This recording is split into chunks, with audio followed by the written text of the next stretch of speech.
All right, welcome to another video from the Outdoor Analyst. I've got a fun one for you. This is going to be, well, basically a little bit of a catch and release for me, but this is my first full review of a Night Watch Knives knife. This is by Alex over there. He's actually, I believe, still a full-time police officer, and he makes custom knives on the side. I got a hold of one of his earlier pieces. So I've seen his new work and I've handled some of his newer stuff, and it is completely different from one of these from the olden days back when he was kind of starting off making knives. But I still wanted to do a review on this because this knife is pretty special, and I think Alex as a maker is pretty darn special for making custom knives. Now I don't have a ton of them. Their aesthetic is, a little bit different than what I generally like, and I'm not generally a finger choil person for something so small, but I really do like kind of the look, and I do like the feel. When you get this knife in hand, this is the Cantrip from him. This is like a 5-year-old model, something like that, and that means it's one of his earlier designs, and you can tell this is from the earlier days. I feel like where we all were in the knife world 5 years ago, easily. Very ergonomic. You have a finger choil to choke up with, incredibly chamfered all the way around, really, really comfortable. And then a very super thick 3/16 spine. I mean, the first thing I saw was like, man, is this thing a 1/4 inch? But it does saber, kind of a saber, but it's a hollow grind, to be honest with you. Pure hollow grind. Gets down to where I would not say a thin and slicey edge these days, but back 5 years ago, this would probably have been considered a pretty slicey knife. I've enjoyed it. I think it's a good cutter. It works okay for bushcraft, works pretty good for utility work. Nice little knife, an AEBL, a super tough steel, no doubt. It's a really good knife. Size-wise, what we're kind of looking at here is about 8.5 inches all around. From butt to tip, you're about, 8.5. Really, you have about a 3.5 inch actual cutting edge on here. 4.5 if you include the finger choil, and really about a 4-inch usable handle on there. So size-wise, it's honestly a great little belt knife. I'm guessing this was kind of considered to be a bushcraft knife back in the day. And when you get finger choils on a knife like this, I don't prefer it because I would rather have this grip right here, either right up next to the blade or a hammer grip right up next to the blade. And just in something this small, I'm not the biggest fan of it. Does that mean it's wrong? Absolutely not. It's very comfortable in this grip. Not so much in like a field dressing grip for me, and that's why I think I don't like them nearly as much on a smaller knife. I'd rather have my middle finger be a little freer or be a little more, I don't know, protected, I guess. But that's just a personal preference. Otherwise, this knife is pretty darn beautiful. Kind of put some other knives next to it. I pulled out like my old rustic Bravo from Lon Humphrey. As you can tell, it's almost the same handle size as the rustic Bravo. It's a little bit thicker, actually, in the scales by far. Definitely a fuller feeling on there, that's for sure. But you still have a, pretty thick on the same. Are we at 3/16? No, the Bravo's a little bit thinner, actually. A little bit thinner with a little more usable blade. And in something like this is kind of more along the lines of style that I just personally prefer instead of where this is kind of set up. Is this bad? No, no, no. I really do like this. It's a chunky beast, and it has a really good feel to it. That is for darn sure. Maybe another comparison here is throw out the SCRB3, new custom scales on here. And actual like usability, the RB3 has a longer blade on there. That's for sure.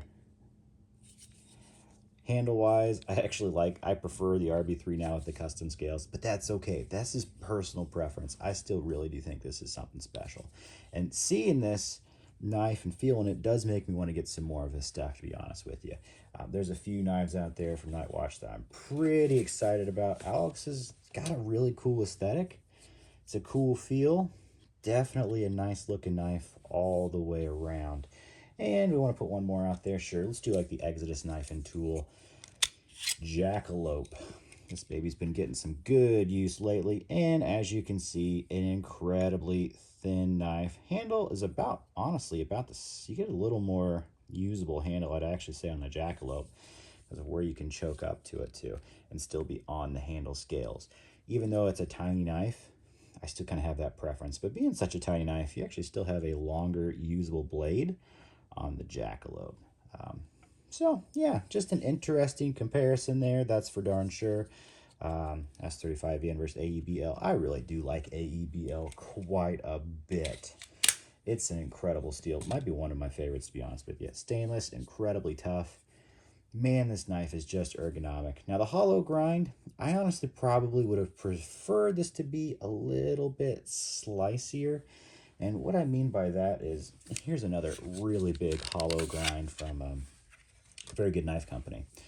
And this thing, I think, gets down to really, with the size of this knife, maybe even a thinner edge than this does. And we're talking about a big beastie here. This thing's, I've done lots of splitting, lots of chopping with it. Really about the same steel thickness, that's for sure. So, well, you're not going to break this thing. Actually, I think with the 3/16, that makes this an absolute tank all around. But as far as like a slicer and a cutter goes, it could be a little bit thinner, that's for sure. Does his new work have thinner edges? It does. It really does. I've held a few pieces and they are much thinner and slicier. That's for darn sure. But if you ever see some of his older work out there, it is pretty darn impressive as well. Gorgeous looking scales, good liners, very, very comfortable in hand.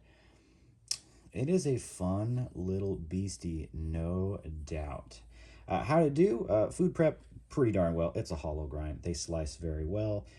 Fire prep, not my absolute favorite because it is a hollow grind, but it did bite in pretty well. Not as bitey as something like this, even though this is, you know, way larger. It's just how thin they got that edge. They went a little thinner, I think, these days than they do back in the day. So, did it do well? Performed very well. I have no qualms, no issues about it. Matter of fact, if you find one of these older ones, no, it's not going to be like your super laser beam. It's more along the lines of not a beater, but it's really built for toughness, I think. As far as, even though it's a hollow grind, and everybody's going to say hollow grinds aren't built for toughness, they're built to be really thin and slicey. True, but this is kind of his version of maybe a little bit of a tactical hollow. You know what I mean? Which is pretty darn cool. I really do like the feel of this. It's a good, comfortable grip. I really do like choking up here. Like for regular utility work, this is crazy comfortable. But for a knife like this in this size, I generally kind of want to go more bushcrafty. And I don't like consistently having my finger on a choil for bushcraft use. It's just not comfortable in the long run. I'd rather have more surface area to get a hold of for my front finger. So personal preferences there, but I just wanted to do a shout out to him. I feel like he doesn't get a lot of love on YouTube, or nearly as much. Very cool maker, very awesome design language. I really do like it, and if you love finger choils, this dude really knows how to do them. Like, it's chamfered all the way around. Very, very comfortable, very good in use. Really do appreciate that. Appreciate his work. I can't wait to see more of his stuff in the future. I just love when I see older pieces that are dominant, just absolutely dominant. Maybe not my personal preference, but are really, really cool work. So I thought I'd share that just to show some cool love that's out there, and give you a little bit more info on maybe another maker you've never heard of. Good stuff. Anyway, hey, like, subscribe, leave a comment below. Are you a big fan of Alex over there at Nightwatch Knives? If so, put down your favorites. Let me know what you kind of think. Is his older stuff a little thicker on the edges, new stuff a lot thinner? I think so. That could just be me. Who knows? I only had like a sample of 3 run through my hands, so, you know, kind of keep that in mind too. But really, really cool stuff. I'm impressed. I can't wait to handle more of his stuff in the future. Alrighty, I will catch you all on the next one.